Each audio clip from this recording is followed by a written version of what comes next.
Hi అండి అందరికీ. ఈరోజైతే స్పెషల్ లంచ్ అండి. మాకైతే స్పెషల్ లంచే. So, puri with chicken curry. ఎంతమంది పూరి విత్ చికెన్ కర్రీ ఇష్టపడతారో నాకు కామెంట్ చేయండి. నాకైతే చాలా ఇష్టం అండి. పూరీలో రెగ్యులర్‌గా ఆలు కుర్మా తింటూ ఉంటాము.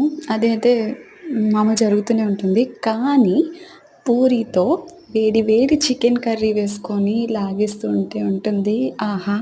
అమృతమే అండి. చాలా టేస్టీగా ఉంటుంది. సో, నేను కూడా ఈరోజు అదే చేశాననమాట.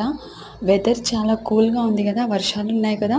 సో, అందుకని చెప్పి వేడి వేడి పూరి చేసేసాను. దానిలో చికెన్ గ్రేవీ కర్రీ చేశానండి. ఈరోజు మా లంచ్ అయితే సూపర్ ఉంది. అదిరిపోయిద్దనమాట. చాలా టేస్టీగా ఉంది. లంచ్ కూడా చేసేసాను. మరి మీరేం చేసుకున్నారు ఈ వెదర్‌కి? నాకు కామెంట్ చేయండి. ప్లస్ పూరి, ఇంకా చికెన్ కర్రీ ఎంతమందికి ఇష్టమో ఒక చిన్న లైక్ వేసుకోండి. Thank you for watching. Bye.